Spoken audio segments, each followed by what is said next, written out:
Prepare for battle. First blood. Double kill. Holy shit. Ultra kill. Dominating. Humiliation. Headshot. Unstoppable. Hey guys, welcome back for another Shadolance review.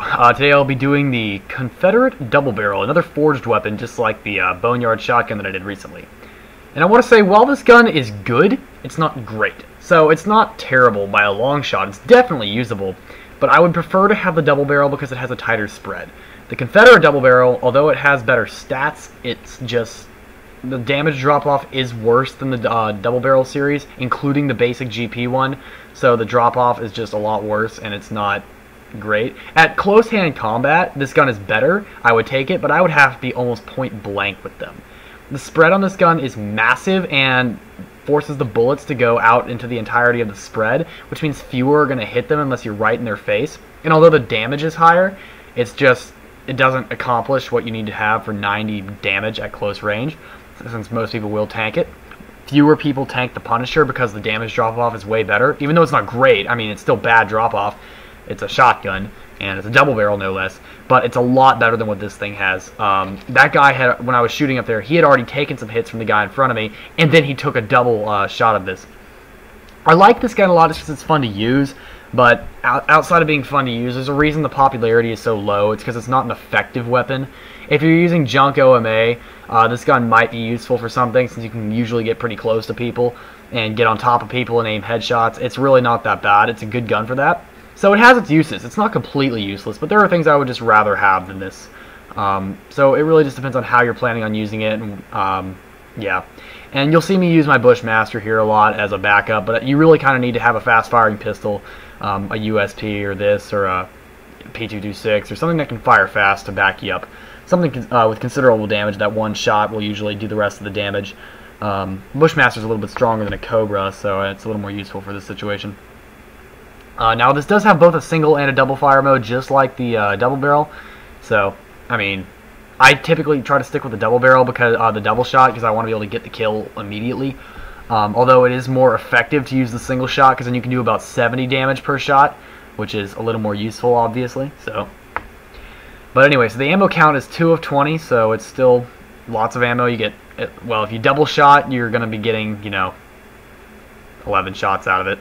But if you single shot, you can get 22 out. So the reload is actually pretty fast. It's one of the things that definitely got improved from the previous double barrel. The reload feels quite a bit faster. So I guess that's one of the big perks. And I mean, if it didn't really have that perk, then it might not be as useful as I say it is. It still won't be scoring super high, but it's not a bad shotgun. It's very portable, which is really nice. But the gun is pretty big. It'll stick through trains, it'll stick through thin walls and stuff, so it's not exactly a covert weapon, despite how light it actually is. And that was an incredible range to be trying to kill a guy with a double barrel at. That was a horrible idea. So as far as stats, the damage is 91, the portability is 80, the rate of fire is 17, and the recoil is 53. Recoil doesn't really matter because you can usually get rid of your shots all in one blast. So yeah, the rate of fire being 17, that's for the single shot. Obviously, that's pretty fast for for the damage anyway. The portability is 80, so that's really portable for a shotgun, especially one of this caliber. So, or rather gauge technically, but yeah, so that's kind of cool. You forge this out of the double barrel, and just variants of this: the double barrel silver, are both GP standard and rare respectively. The double barrel Punisher is the NX standard. I had that gun previously for perm before my account got hacked, and I just never wanted to rebuy it because I never thought it was super useful. If I ever wanted to use that, I just use the GP variant. I honestly would never recommend spending your NX on a double barrel Punisher. No reason to. It's just a couple of slight perks, but for the uses you would use a double barrel for, it just doesn't make sense to buy the NX one in my opinion. And then there's also the golden barrel, the golden Punisher, which is an NX rare. Now, if you're a big fan of the double barrel series, then that would be a good one to renew because it's very, very useful and has enough of a perk, enough of an increase from the GP ones that it would be worth your time to renew it if you are a fan of the double barrel series. So that would make it more worth your time. And honestly, I mean, I would try this gun out once or twice. Maybe the wider spread is more adaptable to your style of gameplay. So I wouldn't say it's necessarily a worse or better gun than the double barrel Punisher or the double barrel Silver or even the regular. I just say it requires a slightly different style of gameplay. If you have speed gear and you know you can get up in their face quick enough, or you can like flash shot them, this gun may be better for you because it'll be easier to get a headshot from at longer ranges necessarily because of the spread. If you have bad aim. If you have a bad aim with a shotgun, this is probably not your shotgun to use anyway because you're only going to get 1 or 2 shots out of it before you're screwed. But for lack of a better way to put it, it just depends on how you're planning on using the gun. But if you want to stay a little bit further away from them, then you might want to go with the Punisher and the other double barrels. Oh crap, nade. It just depends on your gameplay style. And this is not an accolade gun. This is a kill one person kind of gun. So if you're going to be going into a junk OMA game, you better know what you're doing because this is not a get accolade gun. This is what you call a run around and hope you can kill one person and then go back to camping gun.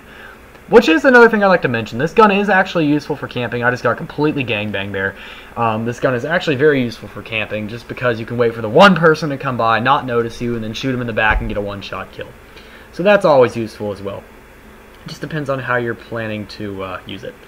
So just a little bit about the gun, a little bit of history about the gun because I don't really have a lot more to say about the actual gun itself. It's not a sawed-off variety, unlike the rest of the double barrel series, which means it doesn't have it literally doesn't have the rest of the barrel sawed off of the gun, like with a saw, a tool. For those of you guys who don't know what that means, S-A-W-E-D.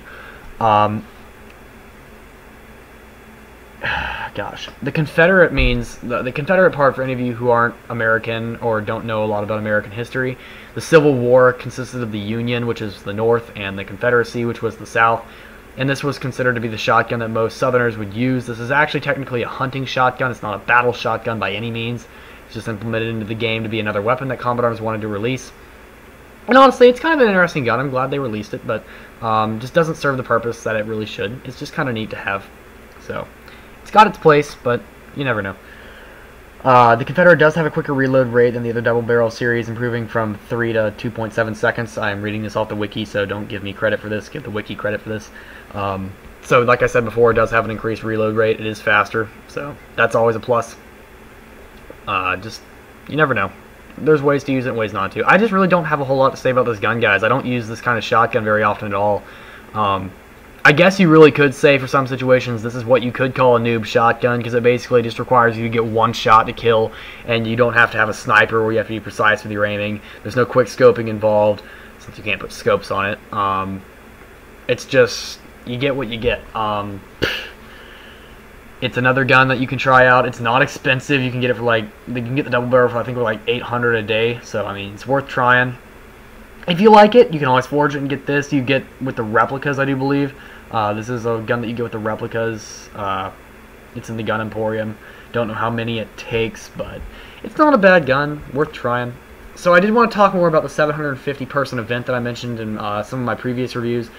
I have decided that I am going to do a mine event, a mine OMA battle, or a mine Elam battle. I haven't decided if it's going to be Elam or OMA yet. But I am going to do some NX battles, some NX stuff around my birthday this year. And I'm also probably going to do some NX stuff when I get, well, I am going to do it when I get to the 750 subscriber count. So that'll be a lot of fun. I have some stuff planned for you guys. I will probably have TS Admin assist me in hosting it. And if Ethan White is still with us, I hope he is, because he's been a great host also. He might even choose to contribute part to the reward, to the prize. And actually, I will probably have multiple games, actually, so prizes. But I'm not going to tell you exactly all the rules and stuff I lay out because that defeats the purpose, and that means you'll have time to practice and win. Because I am expecting to have a lot of high-ranked players in this game. A lot of my friends are going to come play just for my birthday. It's going to be part of my birthday celebration, play with my friends. And then for the 750 subs, I will announce that on YouTube. I know for a fact I'm going to have an event on my birthday because I am off school that week. I'm going up north to one of my other houses. So I will have an event that week, and we do have good internet connection up there. It's actually very good internet connection, so I know for a fact I will be able to host events that week. I haven't decided the exact time, but I will probably host them at several points throughout the day. If you win, obviously if you win one, I'll probably ask you to refrain from playing anymore because I mean we want equal number of people to win, or I may let you play, but I mean I'll have someone else be eligible for the prizes. I just want to be fair to everyone. Everyone deserves a chance to play and have fun.